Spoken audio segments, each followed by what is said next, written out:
Looking for an affordable but sulit hotel at Station 1 Boracay? I got you! We stayed at White House Beach Resort, Boracay. We paid 13,000 pesos for a room good for 3 packs. And we stayed there for 3 days and 2 nights. This includes breakfast meal with a choice of tea or coffee.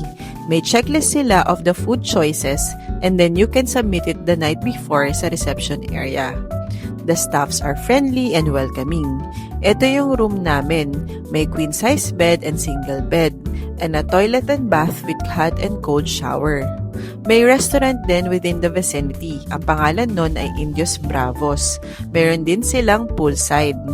But what got me is the resort is a beachfront with breathtaking view of the ocean. Katabi nila yung Seawind, and on the other side is Sur next to Two Seasons and Henan Prime. You get the same view with those luxury hotels for the half of the price. O diba ang sulit na? So if you're looking for a place to stay here at Station 1 Boracay, try nyo rin tong White House Beach Resort. Hindi kayo magsisisi. Ayun lang! Bye!